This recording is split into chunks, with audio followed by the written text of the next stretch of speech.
Text was like definitely an Aspect for important you. aspect for me. And it's funny, there's really kind of a through line with me and text.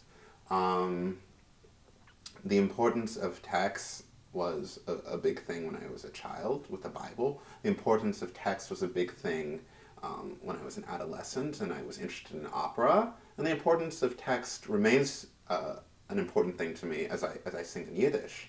I mean, it's this ability to express, to interpret, to really live words, to make words which have outlasted their creators into life, into truth, into love, into drama. That was always really important to me. So there's kind of this through line of the importance of text like throughout my life. And that way I think I was almost kind of set up to be a Jew because I mean text, like that's a lot of Judaism right there. You know, we're really about our books. And I love myself some books.